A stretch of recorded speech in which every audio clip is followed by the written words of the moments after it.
What's good, YouTube? Steph here. Welcome to Theta Space. This time I'm talking about the second album by avant-prog supergroup U Totem, James Grigsby's concept album Strange Attractors. Strange Attractors is the second and final album put out under the U Totem name. James Grigsby and David Kerman would continue to work together on occasion. For example, Kerman appeared on Grigsby's next two Motor Totemist Guild albums. But this was the end of their collaboration as U Totem. It's a concept album based on a science fiction story written by James Grigsby, and it was recorded from 1991 through 1994 and finally released in 1994. James Grigsby told me in an email that his original idea was to set the entire text to music as kind of an opera, but around the time of the sessions for this record, Kerman and Kumar had reformed 5UUs with Bob Drake from Thinking Plague, and because of this, Kerman's new material was going to the new 5UUs record instead of to U Totem, which left Grigsby the sole composer for this album. The opera concept would have taken too long to compose and rehearse, so he made it more of a studio project than an opera, as he put it. The instrumental pieces relate to the story not exactly like a soundtrack, but more like themes, impressions, and moods from the story. The band on this album is the same core quintet as on the self-titled: Sanjay Kumar on piano and electric keyboards, as well as some speaking, David Kerman on drums and percussion, Eric Johnson on bassoon, Emily Hay on flute, piccolo, and singing, and James Grigsby on guitar, bass guitar, computer, tapes, and speaking.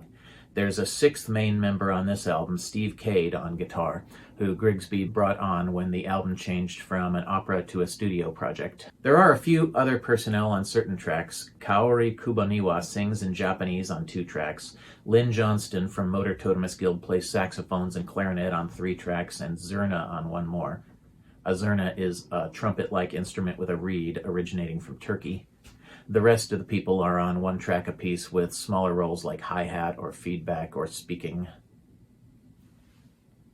The story spans from Taipei in 1957 to Tokyo in 2012, which was still 18 to 20 years in the future at the time this record was being recorded, and there are a number of scenes in mid-80s America. A little Google foo tells me that the term attractor in the mathematical field of dynamic systems refers to a set of states that a system tends to evolve toward. And in this context, a strange attractor has a fractal structure.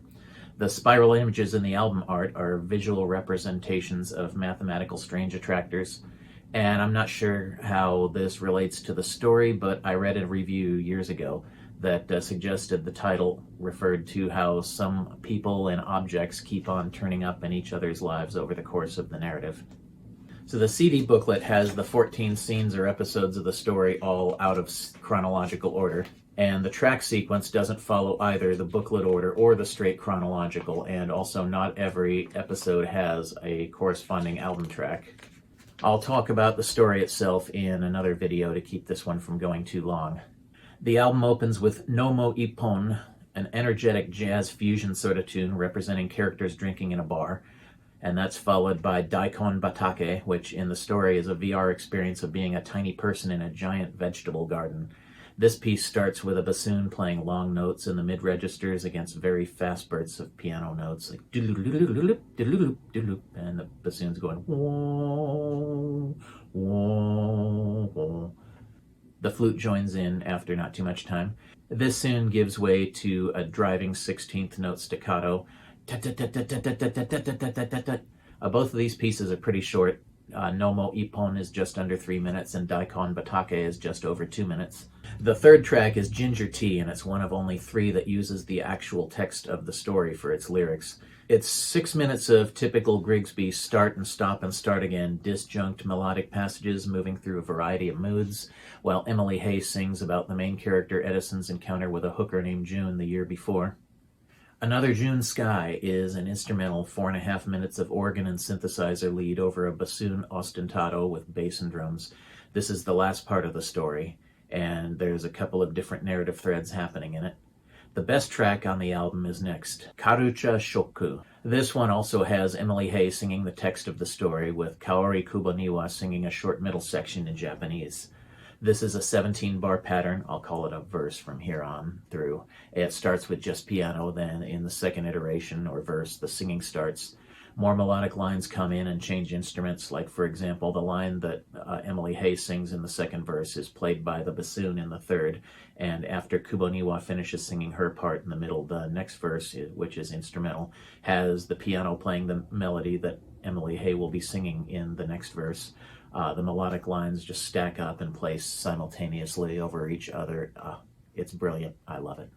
The last track to feature text from the story is January Sky. It's short, about 2 minutes, and probably my least liked track on the album. The story is narrated rather than sung, as in the other 2 tracks, and the dialogue is spoken as well, with Grigsby as Arthur and Laurel Harris as Sarah, Edison's parents. I consider the next 2 tracks to be a single work, partly because they both relate to the same chapter of the story, June Sky, but mostly because the 41-second Tips 911 sounds like a short coda tacked onto the 4-minute main piece, Purple Smoke. This one has a lot of very fast rising and falling lines on synthesizer, and the mood is ominous and sinister, which fits the character of Mr. Tips in the story, who has the power to dissolve into purple vapor and control people's minds. Agent White Fox references another nefarious character, a covert government operative, pilot, and smuggler who's working with Mr. Tips. The track alternates between a fast triplet rhythm that reminds me of a Celtic jig and a slower part with wailing saxophones. Chen's Gate starts quiet and slowly builds to a crescendo, punctuated by the sound of screeching tires as an inattentive pedestrian steps into the street and is killed by a taxicab. Postcard is a pretty conventional sounding song, almost out of place on this album, and it has lyrics that aren't taken from the story in the booklet. They're written and sung by Kaori Kobaniwa, and they're in Japanese, so I don't understand them. The last proper track is Redskin, an instrumental similar in style to Daikon Batake, but the album actually closes with Another Ginger Tea, which is the instrumental version with lead guitar in place of Emily Hay's vocals. It's good, but I really love Emily Hay's singing voice, so of course I'm going to favor the vocal track. The album's a pretty loose tie-in to the story, but it still counts as a concept album, although you can disregard the story and just appreciate most of the tracks on their musical merits, which is not easy to say about a lot of concept albums I've heard. The best tracks to me are Karucha Shoku, Ginger Tea, and Daikon Batake, and Nomo Ippon. And while there's nothing here that matches the majesty of One Nail Draws Another from the first album, the quality is more even, so I rate this album an 8 on a 10 scale. Considering how my favorite tracks are the ones that use the full text from the story sections, I probably would have loved the album as it was originally intended, although it would certainly have been 2 CDs at least, and Nomo Ippon and Daikon Batake themselves would probably be in 15 to 20 minutes each, given the length of their corresponding text in the story booklet. If anyone ever finds a portal to an alternate world where Grigsby made the opera version of this record, please tell me. Let me know in the comments what you think if you know this record. Also, please hit subscribe and the notification bell. They don't cost anything. This album is available from Cuneiform Records. I'll link the Bandcamp page in the description, as well as my other video where I describe the story that this album goes with. Thanks for watching, and I'll see you next time. Peace.